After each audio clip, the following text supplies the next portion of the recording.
Welcome back. It's good to see everyone, everyone who made it back and braved the snow today. I'd wanted to give this demo on Tuesday, but I couldn't get it working, but now I realize the issue I had, now it is working. This is going to be a demo of our remote FPGA design infrastructure. It's not going to be as relevant for MP0, although it can also be used for MP0. Let me just walk through what this just very high level diagram is, and there's a guide about this on Canvas as well. The idea is that this is you at your laptop, at whatever student computer you are on, and you're going to be remotely connecting to a machine to either do the actual hardware design, the Vivado part, or at the very least do the actual deployment, the FPGA programming part of things. So these are kind of maybe more of an optional dash line because you can install the design software yourself locally, but you're connecting to the deployment platform, which is going to be a Linux workstation, which is physically connected to the FPGA board via a couple different ways it's connected. For MP0, the primary connection is just the programming cable. It's a USB cable. And then there's connecting via that USB UART, that serial port output connectivity. The FPGA board is also connected to the monitor, right? We're going to be doing, after MP0, a number of computer graphics themed applications and architectures that we were building, so that connection to the physical monitor is an important thing, and that's why we have that camera kind of pointing, as we saw on Tuesday, at the monitor. There are also some software tools that you can run on this platform that will provide, that allow you to directly grab the frame buffer in memory. So that's a little slower to do, but it's more accurate from a pixel by pixel perspective than staring at a webcam and confirming whether or not this particular pixel is red or if it's slightly purple or whatever particular color you want it to be. But then in terms of the hardware design and the software we use for that, that's exactly what I showed on Tuesday that you've now already gotten a little bit of experience with starting off in MP0. There's different phases of the design process, and depending on what courses you've taken that have done FPGA-based design, you've learned some of this already. I personally like to spend as little time in Vivado as possible, and I find that if I'm just staring at the Vivado screen, I'm spending a lot of time but not actually getting much done. I really like to spend as much time, and maybe I'm just a little more old school this way, with pencil and paper, reasoning and thinking about the design, drawing out what I want the design to be, and then preferably, if the design is well drawn out, a modest amount of time actually coding it up, and then I'd like the majority of my time spent in Vivado actually just simulating the design, confirming in simulation that the design is doing what I expect it to do, and hopefully, if that is done properly, minimizing the amount of time spent in kind of post-synthesis debug, where you deploy to the FPGA board and you confirm whether or not the results are correct or not. We'll learn some better techniques for this.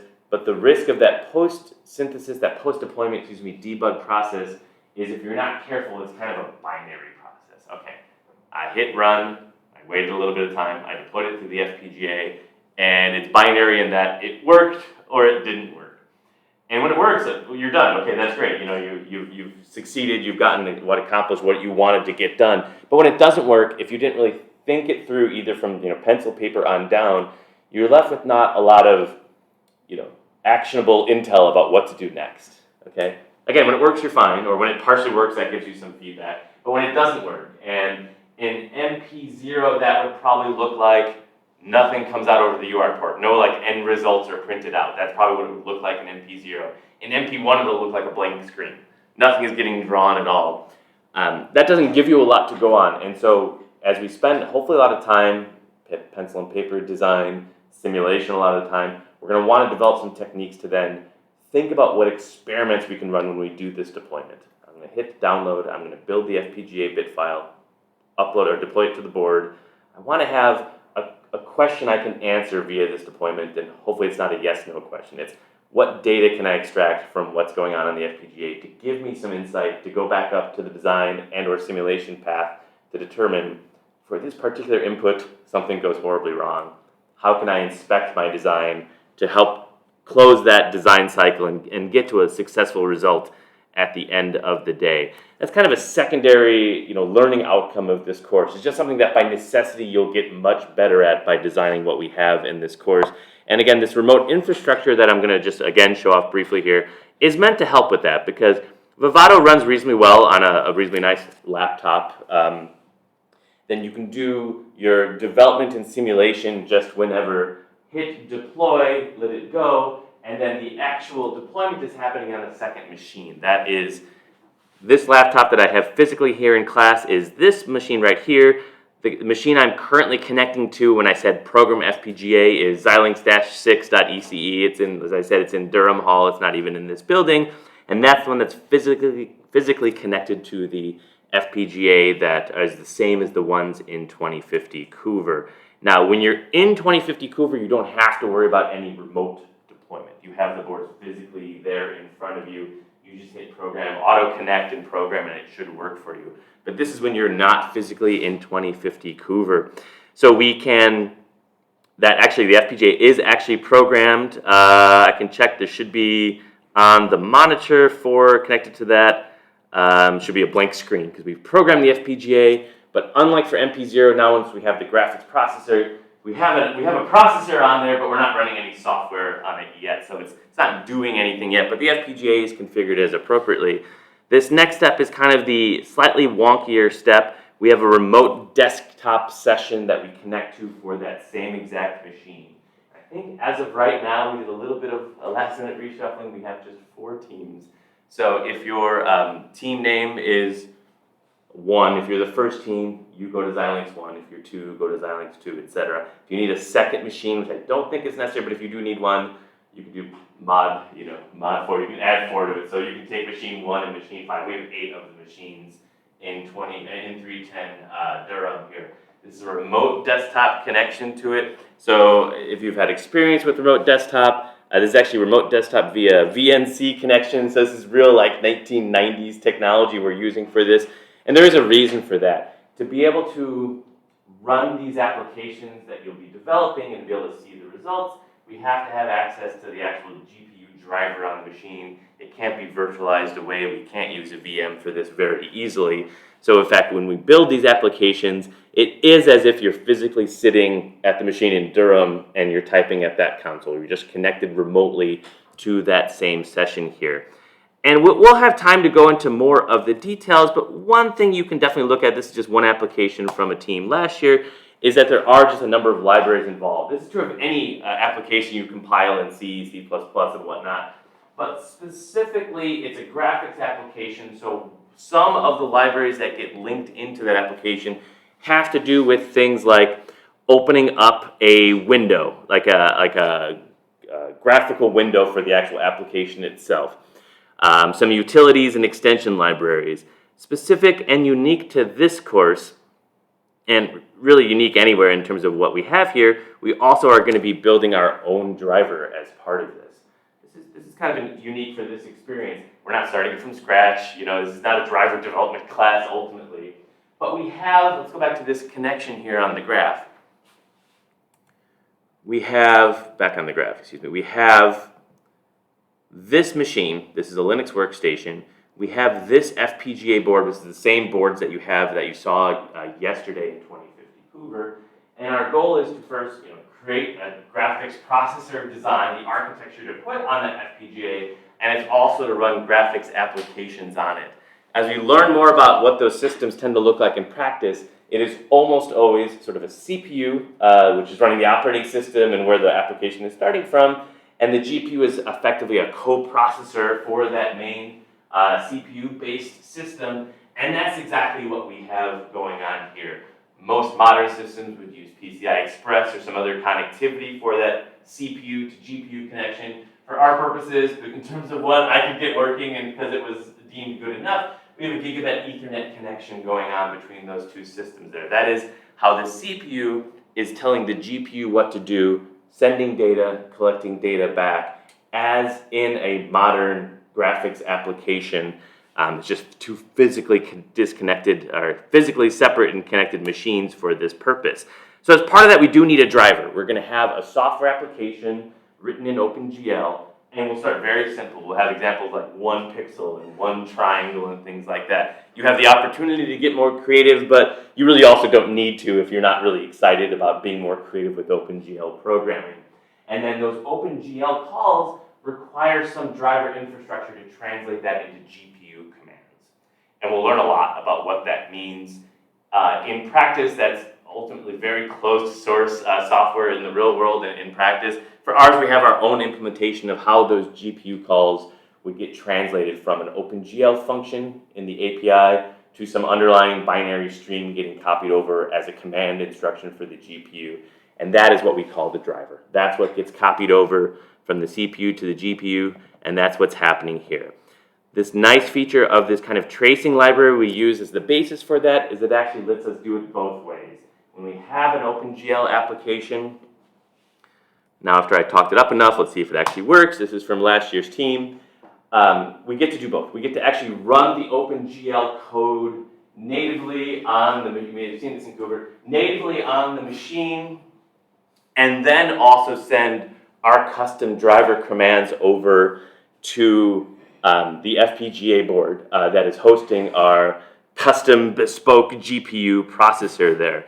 You can kind of, this is really close out of this, you can kind of get a hint, let me attempt to close out of this, of some of the driver stuff happening beneath the scene. Now there's a lot of debugging stuff going on, so it's a little bit harder to see.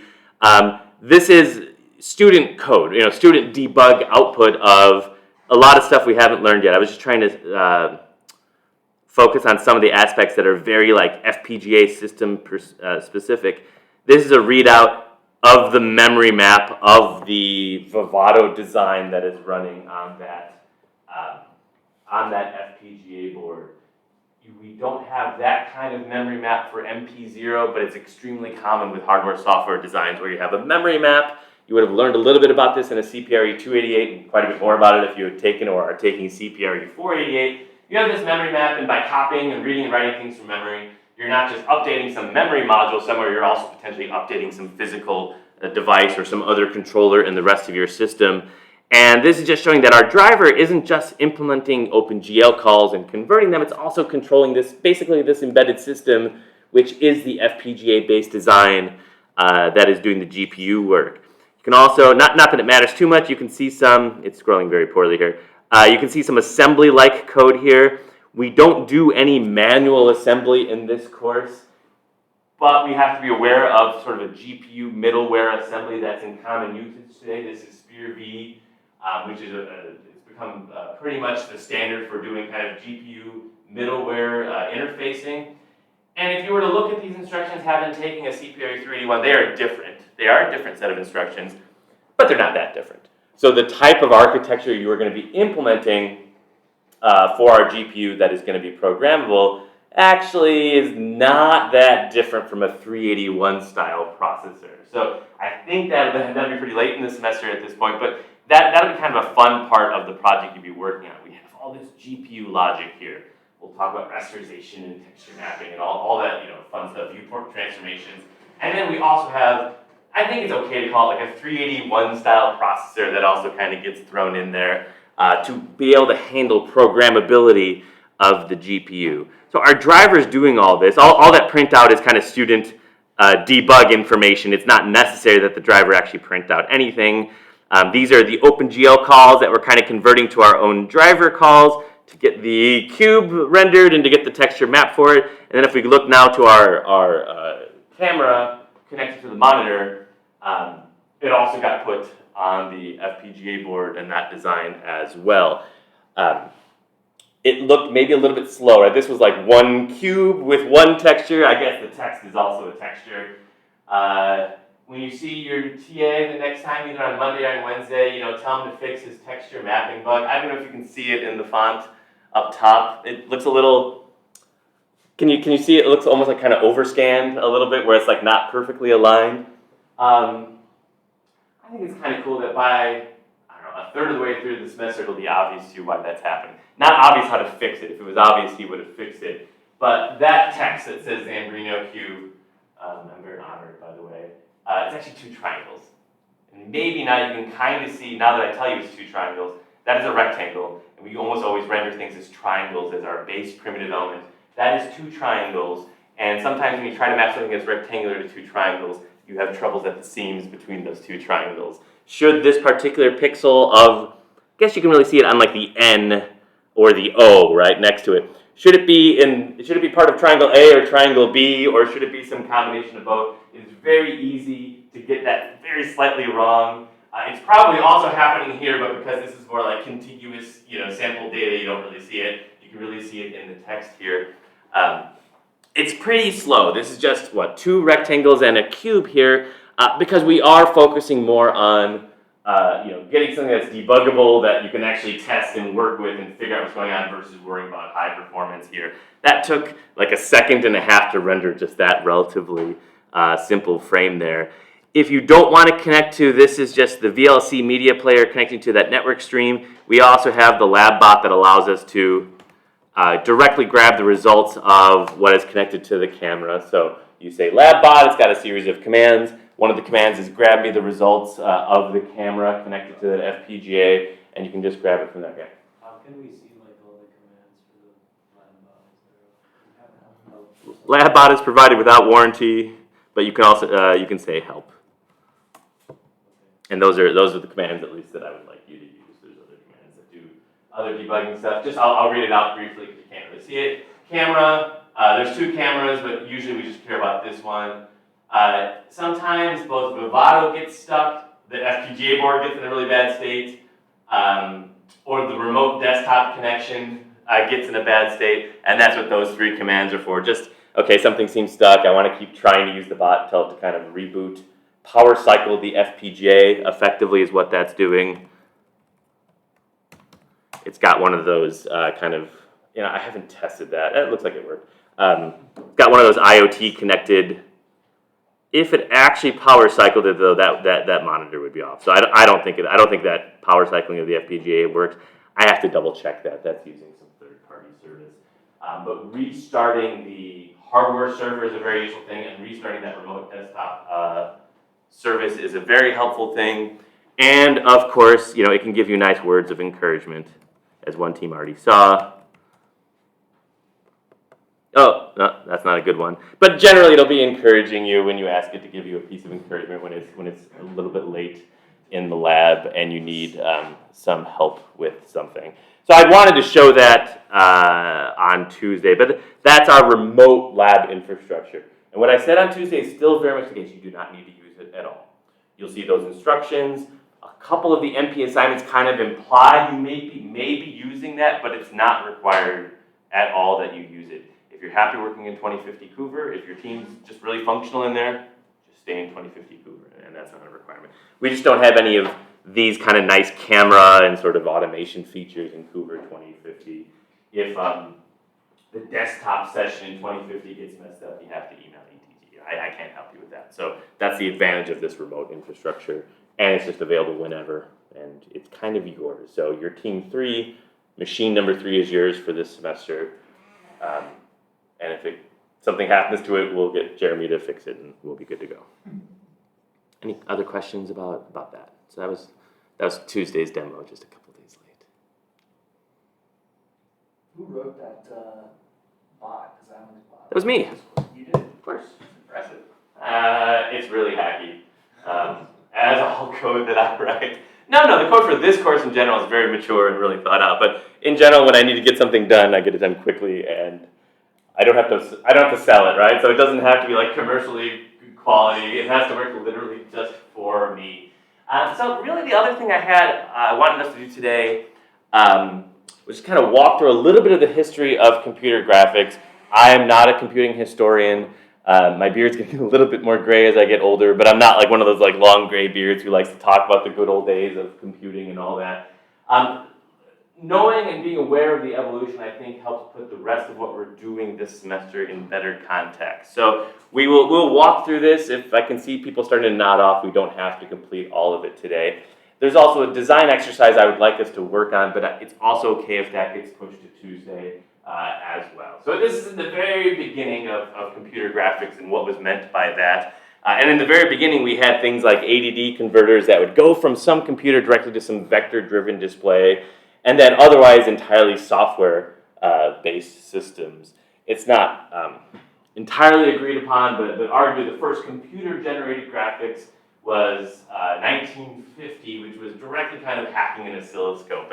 And a lot of the early computer graphic systems were effectively that. And I guess you have much nicer oscilloscopes that you use these days that we have here in Cougar. But in general, you had those old kind of CRT-based oscilloscopes, and they were to some extent configurable and programmable to allow you to do things like render cool little images and things like that. A pretty major breakthrough is Sketchpad, and you may or may not have heard the name Ivan Sutherland, but he's sort of a grandfather of computer graphics. Really the first system that can be thought of as a computer-aided design system.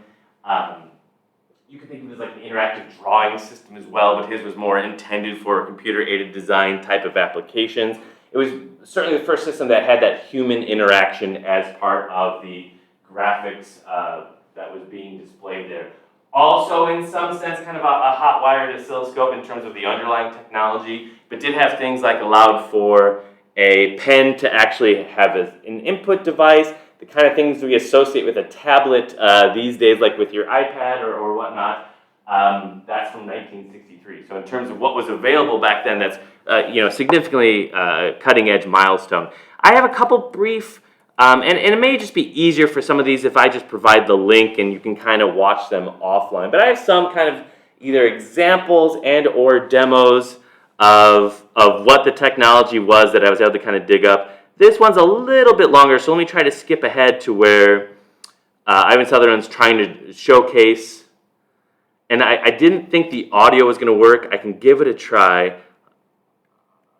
No, it's only going to work on my laptop, so we'll just work with those closed captionings instead here.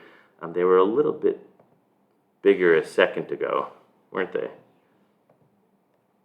Let's wait until he kind of zooms in on what the technology was. So this is him using that Sketchpad, and he was a graduate student at MIT at the time when he invented this.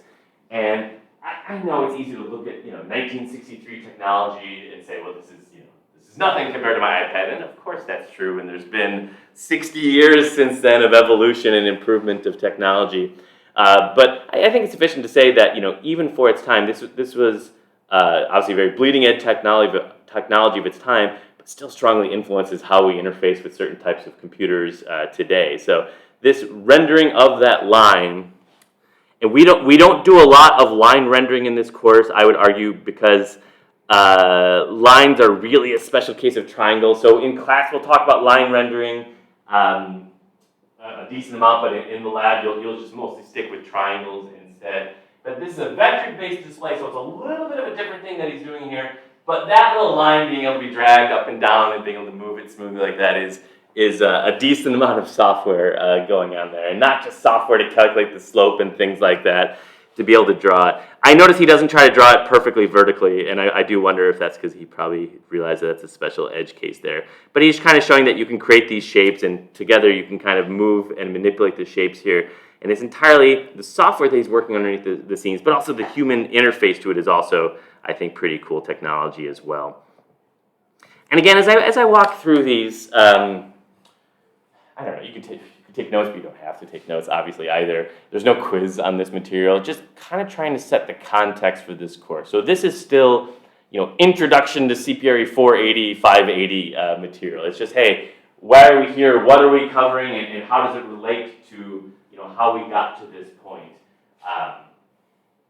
We don't have all semester to do that. I kind of just wanted to cover the 10-minute version of it today. So if we want to call it the very early days, then we can next talk about sort of the generation 1 of graphics hardware. And there is no, when I say generation 1, generation 2, generation 3, there's no official generation. That's just my opinion. So there's no 1987 was this particular cutoff. There's no agreed upon sort of date. This is just my personal interpretation of evolution of graphics hardware over time. So don't take it as anything more or less than that. But sort of the real early generations of what I think you would call graphics hardware versus just graphics software is in that early 80s period. This is the birth of a very famous company called SGI. Has anyone heard of SGI before?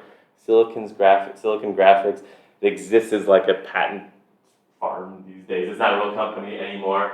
But the real innovation in that era, which again doesn't seem so difficult now, although wait till you try it in lab, is hardware support for floating point. So being able to purchase either as a separate coprocessor or directly integrated into the rest of your design, hardware cores that could do floating point multiplication, floating point addition, and as we will learn about 3 weeks in the course, floating point division was the critical one.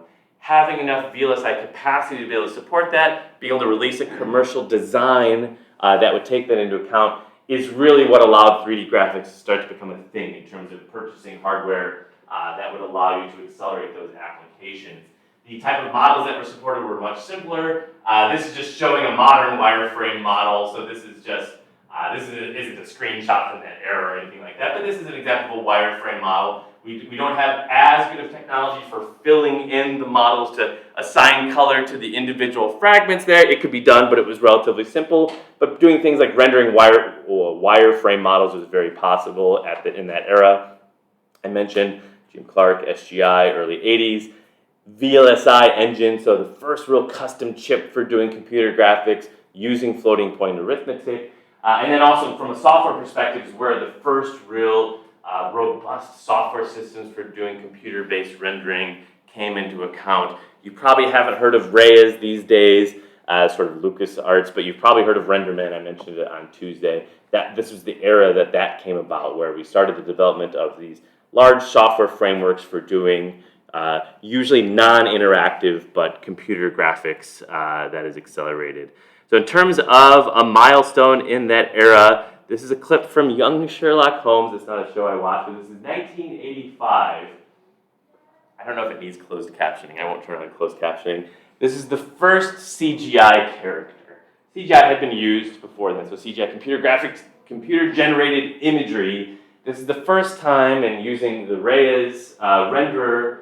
This is effectively just LucasArts before it was entirely just kind of the Star Wars thing. Use of computer graphics to render an entire character. Not this guy. The character is going to come in just a second here. And that's 1985. And what I think is kind of interesting about this scene is it's a little weird looking, but it kind of holds up. I mean, there's good rendering and there's bad rendering these days too, depending on budget. And then here is the stained glass knight from 1985. Imagine watching this on TV in 1985. This is a pretty big departure from what was considered feasible previously.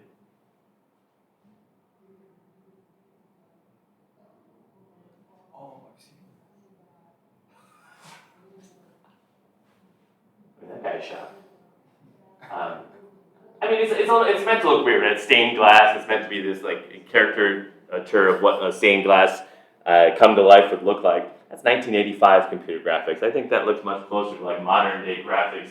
That was the first considered entirely computer generated character. This scene gets a little gory, so let's stop it. Yeah, okay. He's gonna be fine. Don't worry. Okay. That's what I call Generation 1. The real breakthrough in Generation 2 was really available. It's the same companies, but what was available to consumers was workstations that could do things like actual shading, per vertex lighting and depth interpolation, and the actual hardware that enabled that wasn't the floating point that was already there, but workstations that had sufficiently large frame buffers. We'll talk about that in just a second. Had sufficiently large memory regions to store the image you wanted to generate in progress versus just a sufficient memory to store the output image.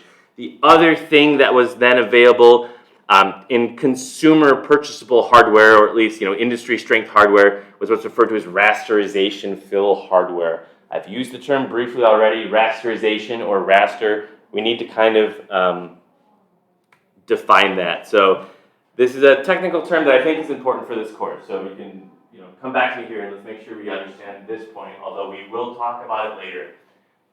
Images that we want to produce as an array, and that's actually what the term raster actually means, is a series of pixel elements, these pixels that are going to get stored in this frame buffer.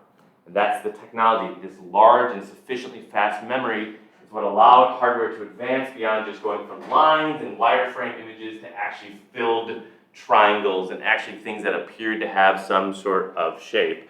Very early PCs, depending on when you first started to do any kind of programming on your own, had like a separate part of user memory that they called the frame buffer. Now it's all entirely abstracted away by multiple levels of driver infrastructure, but the concept still remains that we have this image of a cat that we'd like to render. It looks like a continuous thing, right? At least from a certain distance of the individual image. If you've ever zoomed in on an image that's a raster image, not a vector image before, you would see that ultimately what appears to be this very continuous feature here of the cat's eye is actually just a series of individual pixels. And there's a little bit of theory behind that a pixel, we look at them as kind of like a square, but that's not really what they are. They're represented as a square in the actual resulting render of it, but it's really a sample of what's a continuous thing. So if this is a photo of a cat, we have as representing it a series of samples of that photo of a cat. Those are the individual pixels, and that is what allowed us to store kind of the image in process, the render in process, versus you had kind of one shot from input to rendered image there. We can do some really brief back of the envelope math here. And as I said, definitionally, that's what a frame buffer is. Just to break that word apart, we have the frame, what we want to draw, what we want to appear on the screen next, the frame. And we have the buffer. That is the buffer or memory, that is the physical or logical memory used to hold the image that is going to be displayed. And one of the primary design constraints is that if you want to have a continuous, maybe flicker-free viewing experience, that frame buffer has to have enough bandwidth to be able to read from it, potentially write and read to it, but read from it at the refresh rate of the resulting display. And that proves to be still today, very much in the simple graphics processor you're designing, but still today, even in the most modern, cutting-edge, expensive hardware, that's still today kind of a limiting factor of what we can do with computer graphics. Hardware computation continues to scale at a pretty impressive rate. We oftentimes are limited by memory bandwidth. Let's take a minute and you can chat with the person near you, or you can just kind of work on it yourself. It's okay for this example. If we had a typical workstation display like the one that's just connected to the projector here today of 3840 by 2160 pixels, and if we wanted to refresh it 120 times per second, how fast does that memory need to be just to refresh that display? Take a minute or so. And just, you can use pencil and paper or calculator kind of app, or kind of hand wave your way through it. I don't exactly care about the specific right answer, but I want you to get the right order of magnitude for a question like that.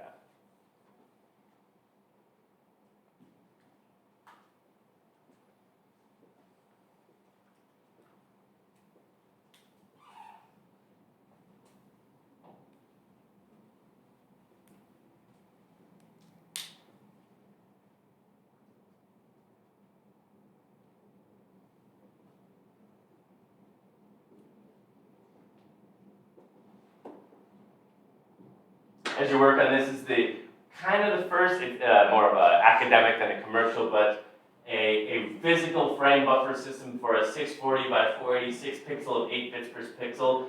This is the super paint system that is the entirety of the system needed there. I can't actually see where the physical memory is in the system. It is likely associated with all the test points that are connected there, but it's not obvious from the picture where the actual memory is. And that's the cost of that, and that's in $1972. So even back then, obviously, that's a big breakthrough to be able to support that much memory. But even today, so 3840 by 2160, how big is that? How many pixels is that? It is big. That is a good start. 8.3 million. 8.3 million. Sounds good to me. Let's say 8 million pixels total. The concept of this frame buffer is we have to store those 8 million pixels somewhere in memory. So you need at least that much space. I didn't say how many bytes each pixel was, but we can look at that as well. 8 million pixels, and we want to read from that frame buffer 120 times per second so that the image doesn't look as slow as the Zambrino cube example looked there a minute ago. So you would really just take that number, 8 million pixels, and then multiply by how many times you need to read those 8 million pixels per second, which is 120, which gets you what? He's got a physical calculator. We'll go with you there. You got the real calculator there. It's almost a billion. Almost a billion. Let's say 8 times 120. Yeah, we'll say 1 billion pixels per second. Now we don't really think in bandwidth in terms of pixels per second because we haven't defined what a pixel is. But it's extremely common for a pixel to be 32 bits. So 1 billion pixels per second, 32 bits per pixel. That gets us 32 gigabits per second of frame buffer bandwidth just to read from, it's all hand wavy, it's sufficient, read from that frame buffer to be able to drive a display at that particular rate. 32 gigabits per second. I don't care as much about the latency, it's just 1 over that to get the latency for an individual pixel. That's just to read from the frame buffer. Then of course, if we're going to be doing a graphics rendering application, we also in parallel have to be writing to the frame buffer. So you at least double that number. We want a new cat image or cube or what have you on the screen. We have to be able to write to that image, and if we want it to be a refresh rate of 120 frames per second or 120 hertz here, we have to write as frequently as we are reading from it, so we're at least at 64 gigabits per second. And it turns out in modern computer graphics, writing to the frame buffer once and reading from it once is not nearly close enough to what we need to get a really high quality image back out. Probably, it really depends on the approach.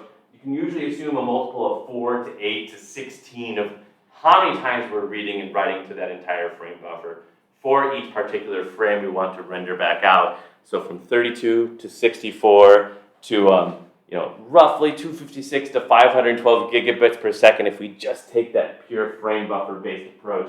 And modern systems can't actually even support that. So this Super Paint system was kind of maybe a limiting factor of what was possible. Going back to that definition of Gen 2 architecture, that was kind of the big innovation that even having any such thing was possible. It's going to be the limitation of our design as well. Memory, bandwidth, more than anything else is going to be our limitation, but it's a limitation on any graphics processing system. We want to draw this cat or this teapot or that cube, whatever we have here. We want to draw it reasonably fast for real-time computer graphics. We have to get data into that frame buffer as well as get data back out of that frame buffer really frequently, at least at that 60, 120 times per second rate, to be able to have a flicker-free kind of smooth-looking image here. That's still a fundamental limiting factor of computer graphics. In terms of what was possible in that Gen 2 era, again, it's a company you're not familiar with, which is okay. It's a dead company now. It's Silicon Graphics, or SGI. Well before there was an NVIDIA, there was an SGI. And this is their demo tape from a really accurately described 1990-ish, a statement of what was possible on their workstations. And the graphics hardware component was such a significant aspect of the system that this company would build their own workstations as well. So you need the graphics hardware, you buy the whole workstation from them. And it was running at first sort of a precursor to OpenGL, but effectively it was OpenGL, the same kind of API code that you will be calling in this class. So here is what is possible, at least via a demoed real kind of technology, by the end of that Gen 2 hardware. This is all still kind of what we'll refer to as fixed function graphics hardware, where you're specifying a series of triangles and some properties of those triangles, and it's getting rendered via that fixed hardware, doing a lot of that floating point math for you. But with a lot of clever software tricks, you can get things that look, arguably kind of 90s is what they look like, but it's still pretty cool what is possible with the technology of that era. I can provide these links later. I don't want to watch the whole 10-minute video here today. I can only imagine it has really cool demo tape sound. Let me see here. The result, a faster, more creative. Yeah, it's a very demo tape kind of sound. Very, very 1990s kind of vibe going on here. That's Gen 2. The big innovation is frame buffer hardware being, whether you want to call that an innovation in terms of some huge technology evolution, the technology evolution happened, I think would be a fair thing to say. VLSI, DRAM memory became a possibility. Having that capacity to be able to do these things via frame buffer-based approaches became a possibility with that era. Moving on to Gen 3, and here it's more of a subtle evolution. Now you didn't have to buy an SGI workstation to be able to run OpenGL code. Much more consumer available hardware. You can buy a separate graphics card to be able to do real-time 3D hardware. In terms of architecturally, the real big innovations of the era had to do with texture mapping. For now, you can think of texture mapping as being kind of applying a wrapping paper effect to your geometry. So we have a cube, or a teapot in this case, and we could try to render it via calculating what color each individual fragment and pixel should wind up being. In this case, it's a very flat shaded effect. And then with texture mapping hardware, you can instead determine from this wrapping paper, from this, just you can think of it as an arbitrary image that was calculated or just generated in advance, figure out where from that image we should be sampling from, and apply that to be the individual color of that particular pixel that we have here. And that required a very custom piece of hardware that architecturally evolved in that era, and you will be designing our own per fragment texture hardware this semester. It's just a memory lookup, ultimately. It's just a load instruction at the end of the day. It's a very customized load instruction. I think it'd be a better way to say it, right? We have this image, which is elsewhere in memory. The image, this wallpaper, this like .jpeg file here, right? This image is somewhere in memory, and we have to determine that for each location in a geometry that we're trying to render here, where do I want to load from that JPEG file in memory? So ultimately, it's a texture fetch instruction. It's ultimately just a load instruction. We have to do things like determine, based on the coordinates, where exactly do I load from memory, and if we don't do it correctly, we get Zambrino cube being kind of misaligned at the edges and things like that. But that is what texture fetch hardware is. In terms of, there's a lot of different possible demos from that era. This is a very common, consumer hardware, people able to kind of create their own demos and not rely on corporate demos. This is the original Quake 1 for DOS. So probably before most of your time, I guess. This was a revelation when it came out in terms of what was possible. It's also a little violent. Let's just pause that. What was possible in consumer hardware that you could buy for a reasonable amount of dollars at the time. Entirely real time, entirely 3D. There were real time 3D games before Quake 1. But what was possible was all the effects that they made happen via just the custom texture mapping. Some of which was pre-processed in software, some of which was using the hardware of the system. This one here, I think, is running entirely in software. It's very low resolution, this demo that is available here. But even some things that look kind of like dynamic lighting were possible via just clever tricks in the texture mapping. Generation 4 is a further evolution. The big change here was we go from having hardware that can do one thing specifically. So previous generation, you had your frame buffer. Then you have rasterization hardware. And we will talk more about what that means, but hardware to determine what to put inside that triangle. Hardware then for texture mapping, to do that custom load into memory. To now this evolution in Gen 4 of more programmable operations on the GPU itself. Again, as I mentioned in the demo that I was showing of our infrastructure, almost always you have the GPU as kind of in the co-processor configuration. You still have your CPU in the system somewhere. The CPU is still kind of in charge of the whole operation here. The CPU is where the application, the software itself is resident, getting all the memory buffers and set up the way they need to be, communicating with the GPU, getting results back as need be. Now with this evolution into so-called Generation 4 here, the GPU also starts to get its own programmability. A very limited type of programmability in this area here, but still programmability itself, where you can now specify not just what program you want your software on the CPU to execute, you can also start to specify within some constraints what program you want your GPU also to execute. And another way to think about that is here, we have this texture we've applied for this teapot here. The CPU is entirely dictating what this needs to look like. The GPU is still doing it. The CPU is dictating and saying, grab this texture, fetch this texture at these coordinates, map it to that particular object. That still can make really cool effects, is what that Quake demo was intended to show. Now, as we start to allow the GPU to have some programmability, it's still the user sitting at the workstation who's like, doing the programming here, but now the CPU is telling the GPU something slightly different. It's not saying do this particular texture mapping, it's run this program locally to determine how to do that type of texture mapping. So it's a pretty subtle difference in this example, but the kind of things that become more feasible in real time are things like noise effects of how the texture mapping is going, a kind of dynamic blending of different textures happening here. There's more dynamic lighting in this example. I don't remember for this example if that's a dynamic or a static shadow, but dynamic shadows become more possible as well because the GPU itself is able to start doing its own computation based on its own knowledge of the scene in question and its own attributes that it's processing at one period of time.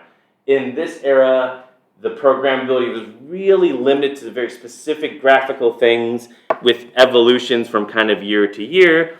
But now, certainly with computer-generated graphics becoming very ubiquitous in that era, we have, although of course this wouldn't be real-time rendering, we have things that are possible like that next generation of Pixar movies that really kind of wow in terms of what's possible. How many here have seen WALL-E before? Okay, that's a homework assignment for a couple of you. Report back on Tuesday. It's on Disney Plus. I'm sure we can share an account over the weekend or you can find it. I'm always a little hesitant to bring up like Disney, Pixar examples because it's visually very incredible. It is pretty separate from the kind of things we're learning in this course because it really depends, and they've claimed that their budget kind of changes over time. But for each particular frame, even for this movie, it's measured in hours how long they take to render it. And they have large server farms and they do things in parallel. So the overall render time isn't necessarily that terrible, but it is so different from what you can get with the kind of hardware we're designing here, which is I don't have an hour, I have 1/60th of a second. What can I render in that 1/60th of a second that still looks pretty good? So the algorithms, ultimately, I mean, they're really fun to learn about. They're fundamentally different too, though, than the kind of algorithms we're learning. Here, we have that really minimal time budget. Going back to the Quake example would be fine. We have that really limited time budget. We need to render something 60 times per second. What can we do? What hardware resources should we dedicate to be able to do that in 1/60th of a second to go from this frame to the next frame here? Those are the kind of techniques we'll be learning in this course. The Pixar examples are incredible. All the other 3D rendered films are really incredible. Not necessarily even running on the same kind of commodity hardware, although to some extent they can, but having a much different kind of time budget and consequently different class of algorithms for what they are doing in those examples. Gen 5 is a pretty big step, and you could argue that what we design in this class is a Gen 5 GPU, a very modest one, but still something that falls into Generation 5 for what we're generating here. In some sense, it's just an evolution. I guess this is all an evolution, but going from programmable GPUs to do graphics-only tasks to now having programmable GPUs that can continue to do those graphics tasks, but can also run somewhat more arbitrary parallel programs on those devices. And we'll see it's a pretty subtle evolution. We will spend more time walking through that evolution as we get to these topics later on in the semester. But going from, call it a 381 style core on the device that can just run some very particular graphics application to one that has a lot more generalization to it, that can run more, we'll call it C code if you want to, more general purpose kind of programs on it. And that allows for all sorts of things that weren't necessarily possible in the prior generation. Even if architecturally, to get from that step in Gen 4 to Gen 5, at least in retrospect, it's a pretty modest leap in terms of what software frameworks were available, and in terms of what then programmers in practice could do with the systems. All sorts of things became possible in that next generation. This would be an example of what's referred to as kind of an environment map. So the idea is you're actually rendering multiple frames here. The first frame is treating the teapot like it's a camera and trying to view what the world looks like from the camera's perspective, and then using that as a texture to then map onto that object. So you get like it's made out of a mirror or silvery kind of material here. It's a pretty big milestone, certainly architecturally, but also in terms of the programming environments for it changed significantly since then. This is Jensen Huang keynote. This is from 2012, but this is really an example of what is possible with the hardware technology of that era. I'll show the demo. They always like to show these kind of global illumination effects with lots of transparency and things like this. This was, if the SGI demo was 90-ish, this is the equivalent of an SGI demo from about 10 years ago, right? The equivalent of what the hardware of that era was possible in a tech demo sense of the word.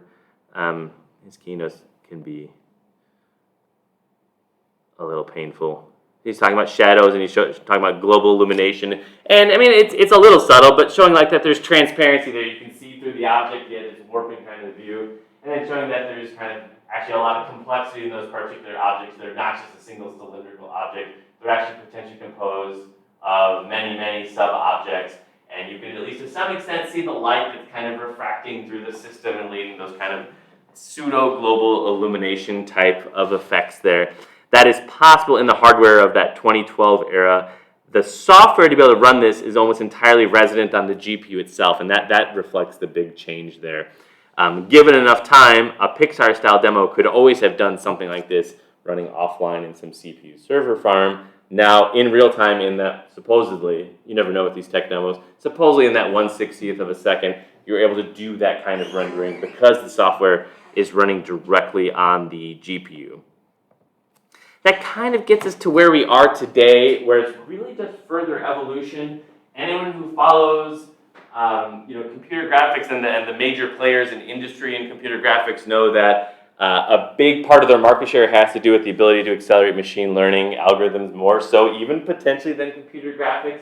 The nice thing, kind of the lucky space they all fell into, is the math is almost exactly the same, right? The kind of math you're implementing for MP0, which is an artificial example, we know that, but that kind of math is the same kind of math we use for computer graphics and doing rendering, and it's very similar to the math we do for inference in neural networks. So the same kind of hardware with some small tweaks here or there can be used for all those purposes.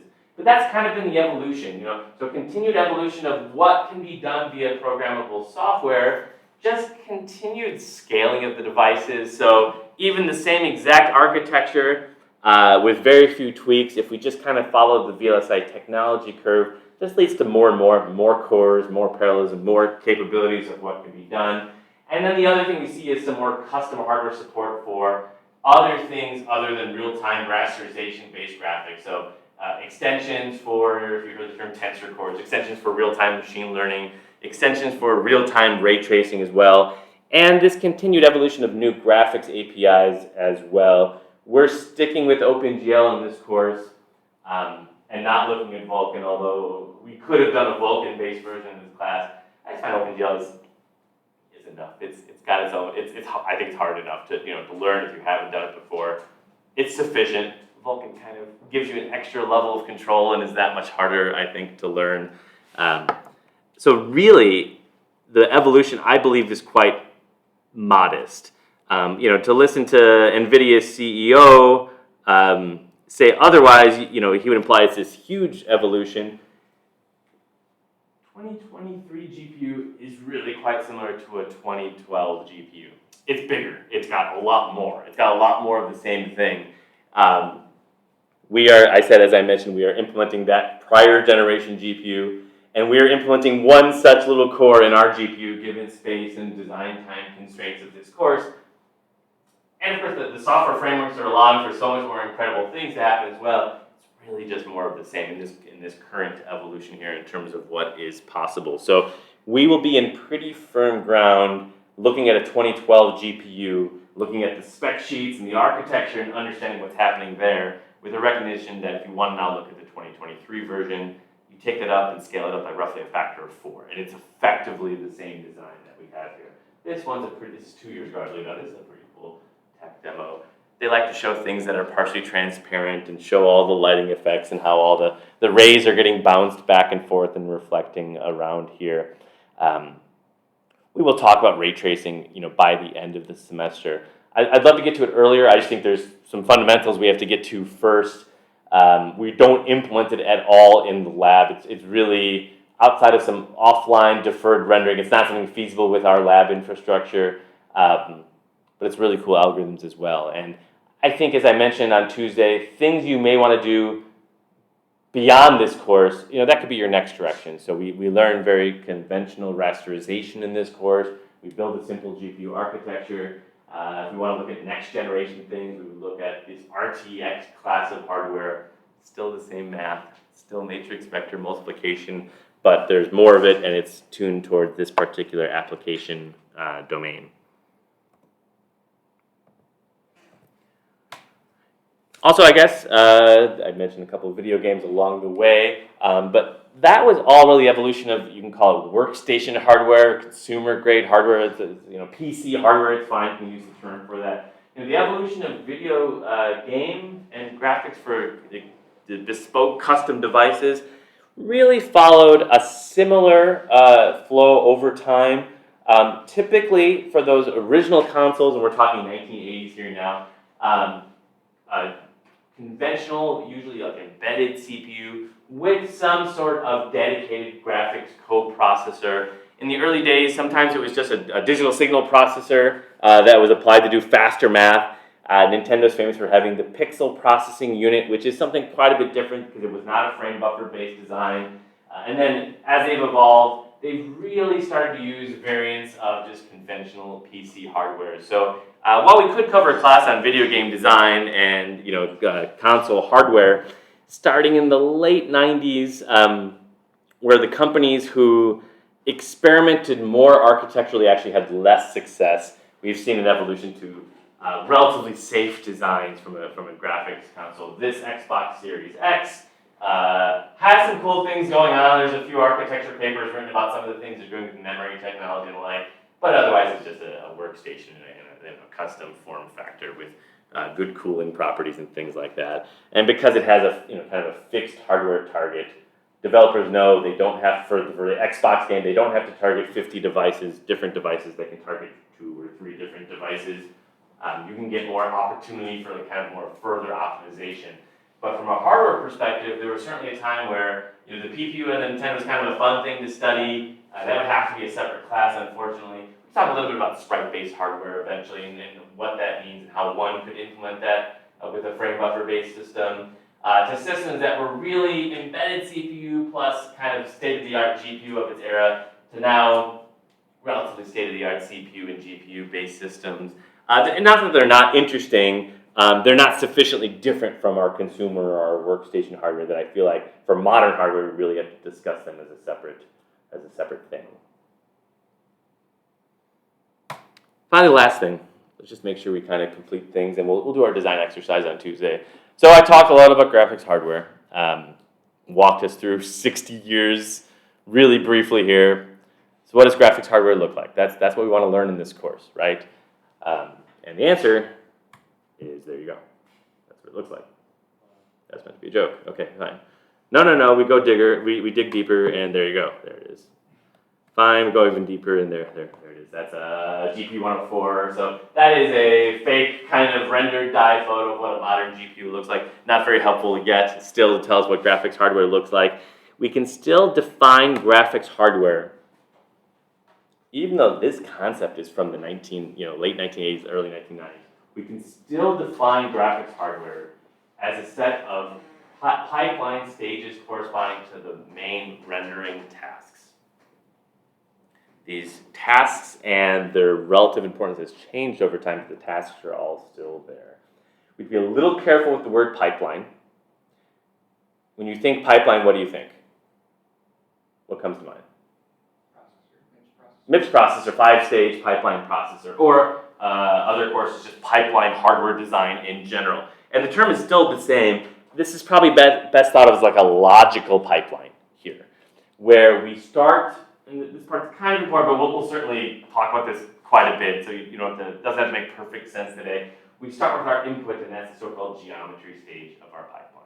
When you hear me use the term geometry, I'm referring to kind of the input, which is what are the vertices and or triangles and other geometry that's going to be the input to what I want to have rendered. I was showing pictures of cats and of teapots and Quake and things like that, but ultimately you break it down, it's triangles, or something that can be decomposed later into triangles. That is kind of an input stage. That is, we have to maybe do some assembly. We have to figure out, find me 3 points and find a triangle based on it. We will talk quite a bit about that. That's the first kind of logical stage of the pipeline. We have the rasterization stage. I mentioned raster is just an array. Can we take that triangle, which is kind of a conceptual primitive, and can we convert it to fragments, or potential fragments, which is what pixels on our display should eventually be turned on and off, and to what magnitude, based on what we know about that input geometry there. That's rasterization. Modern hardware does this via a combination of software and hardware, but it's still something that's a necessary part of the rendering pipeline. Then there's that texture stage that we briefly talked about already.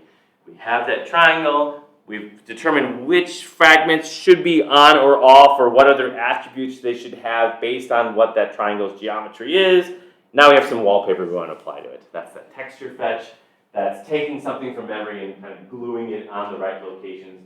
Wallpapering the triangle with the equivalent triangle from the texture. Then there's the fragment processing stage of our rendering pipeline, which is obviously we don't just have one triangle, we have millions, tens of millions, hundreds of millions of triangles, but we only have one display at the end of the day. So we have this triangle and we have this other triangle, and what combination of these triangles should actually go and be our final result here? Do we merge the results together? We check the overlap between them. That's generally referred to as our fragment processing. And there's a bunch of different techniques we'll learn for that as well. And then finally, there's the actual output display itself. We'll talk about display technologies next week. For the lab infrastructure, that's pretty much, and that could have been a whole separate course, but that's pretty much designed for you. So from frame buffer to output display, that logic is given to you. You won't have to be implementing that in the course. So I mentioned, rendering pipeline stages as kind of a logical pipeline. Modern graphics hardware takes these logical pipeline stage, and then architecturally the design decision is how do we convert these logical stages to programmable or not, but hardware pipeline stages as well. So what does graphics hardware look like? I think one answer to that question is it's a pipeline of pipelines. And we can typically look at any GPU architecture diagram and overlay this back on it. And the design decisions have changed historically and are continuing to evolve, but ultimately you have these rendering stages that have to happen, at least on the graphic side of the architecture, and we have to determine what hardware that's going to correspond to or what software that's going to correspond to. So for each of these stages, we would then have multiple, potentially programmable, but multiple hardware pipeline stages. So think of it as a pipeline of pipelines. If you remember your 5-stage MIPS pipeline from 381, it's not as, it still exists, it's still relevant, but this would be our equivalent like 5-stage logical pipeline. In terms of what that means in terms of hardware pipelines, well, that's something that we get to decide here as a class as you implement it yourself. Pipeline design is a lot harder to test. So you have, for MP0, if you have an aggressively pipelined MP0 design, you will get better performance, and when you get it working, it's great, but testing it is quite hard, because if there's a flaw in your pipeline, you have a data dependency, you have a handshaking, you have an off by one error, whatever your bugs may be, harder to test.